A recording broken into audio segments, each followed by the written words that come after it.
कराची से लियारी दस्ती बम हमले के नतीजे में 3 अफराद जख्मी हुए हैं और हिरासत में ले लिया गया है। हिरासत में लिए गए अफराद में एक शख्स की जुहेब के नाम से शनाख्त हुई है।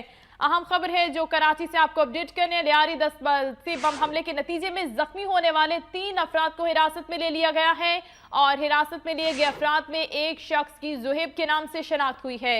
इस वक्त नदीम अहमद हमारे साथ मौजूद हैं। नदीम, क्या तफसीलात हैं? जी हाँ, बिल्कुल। ये लियारी का इलाका था शाकीवाड़ा, जहाँ ये दस्ती बम हमला हुआ, जिसके नतीजे में 13 अफराद जख्मी हुए थे, जिसमें से एक जोहेब और उसके 2 साथियों, जिसमें एक का नाम जो है वो कामरान और एक का नाम असगर बताया जाता है। इन 3 अफराद को हिरासत में ले लिया है।